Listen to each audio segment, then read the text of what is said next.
नमस्कार दोस्तों, आप सभी लोग अच्छे होंगे यही उम्मीद करता हूं। और आज हमारे देश के प्रधानमंत्री का 75वां जन्मदिन रहा है और मैं शुभकामनाएं उनको देता हूं। और मैं उम्मीद करता हूं कि इसी तरीके से वो कई वर्षों तक एक लंबी आयु में जीते रहें। लेकिन मेरा कुछ प्रश्न है। प्रश्न यह है कि आज प्रधानमंत्री जी मध्य प्रदेश में धार गए हुए थे। आज उन्होंने एक लंबा स्पीच दिया धार में। उन्होंने कहा कि आप कितना भी क्यों ना दूर हो, मैं आपकी आवाज को या आपकी बात को मैं सुन लेता हूं। तो मेरा प्रश्न यह है कि प्रधानमंत्री, अगर आप सभी लोगों की आवाज को अगर सुन लेते हैं तो आप मुझे ये बताइए कि 2 साल के बाद लगभग आप मणिपुर में जाकर के विजिट किए और उस समय जिस समय पूरे मणिपुर में राष्ट्रपति शासन लगा हुआ है, वहां की महिलाओं को नग्न अवस्था करके बहुत अत्याचार किया गया, तो क्या वह आवाज 2 साल के बाद आपको सुनाई पड़ी? सबसे बड़ा प्रश्न ये है। और अभी एक उद्योगपति की हत्या बिहार में की गई है, तो ये आवाज मुझे लगता है कि आपको 5 साल के बाद सुनाई देगी। और आपने अपने मंच से नारी शक्ति, युवा शक्ति, गरीबी, किसान जैसे शब्दों का प्रयोग करके आप उनके विकास की बात किए।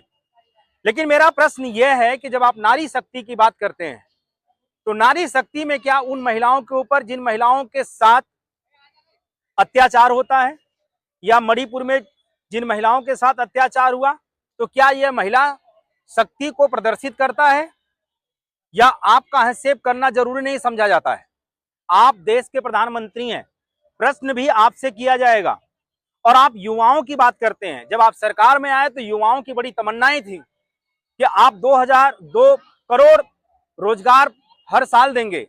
लेकिन प्रश्न क्या हुआ कि आज भी युवा रोड पर है और आपने एक मंच से नारे दिए कि जो लोग पकौड़ा बेचते हैं वह सेल्फ रोजगार है।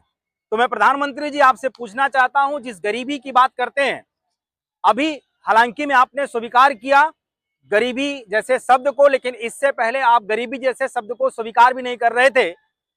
लेकिन जब आपने ये बताया कि हमने 2 करोड़ लोगों को गरीबी रेखा से बाहर निकाला, तो मेरा प्रश्न यह है कि आपने आखिर यह समझा तो सही कि कम से कम भारत में गरीब भी लोग हैं।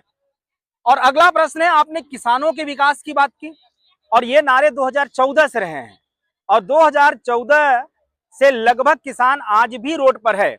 आपने किसानों के साथ तो वो सिविल वार की स्थिति बना दिए थे जब पंजाब के किसानों ने सिंधु बॉर्डर पे रह करके अपनी मांगों को कर रहे थे। लेकिन आपने दिल्ली और पंजाब के बीच में कोई अंतर नहीं समझा, बल्कि अपने देश में एक सिविल वार जैसी स्थिति को कायम करके रखे। और रह गई किसानों की आय दुगनी करने की बात, तो हाल फिलहाल में अभी जल्द में ही आपने देखा पंजाब के क्षेत्रों में लगभग बड़े स्तर पे बाढ़ आया और वहां के एग्रीकल्चर सब नष्ट हो गए। हर पार्टी के लोग वहां पे गए, लेकिन आप भी गए। आप हेलीकॉप्टर से गए, विजिट किए, आपने सब कुछ देखा और वापस दिल्ली चले आए। वहीं पर कुछ पार्टी के लोग गए और आकर के वहां पर विजिट किए और उन्होंने बहुत अच्छे तरीके से किसानों के साथ रहे। लेकिन मैं ये जानना चाहता हूं कि जिस किसानों के विषय में आप बात करते हैं, इन किसानों की आय दुगनी क्यों होगी? अगर आय दुगनी होती तो हमारे देश में किसान इतना गरीब नहीं होता।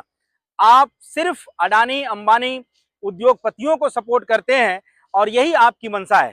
तो मैं रिक्वेस्ट करना चाहूंगा, आप देश के प्रधानमंत्री हैं, 75 ईयर कंप्लीट हो चुका है, तो आप युवाओं की बात करें तो जो आप बात बोलें कम से कम धरातल स्तर पर वो दिखाई दे।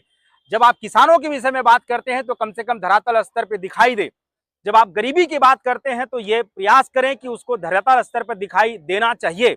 नहीं तो यह सभी लोग इस बात को उठाएंगे कि आप 2014 से जुमलेबाजी कर रहे हैं और इसी तरीके से करते रहेंगे। और मैं एक बात और लास्ट में कहना चाहूंगा, आप 75 वर्ष पूरे हो गए हैं और ये पूरे देश में एक माहौल सा बना हुआ था कि हमारे प्रधानमंत्री जी स्वेच्छा से और एथिक्स और नैतिकता के आधार पर मुझे लगता है कि युवाओं को आगे करना चाहिए और आपको इस्तीफा आज बहुत अच्छे तरीके से दे देना चाहिए और देश भी इसमें खुश होता, सभी लोग खुश होते।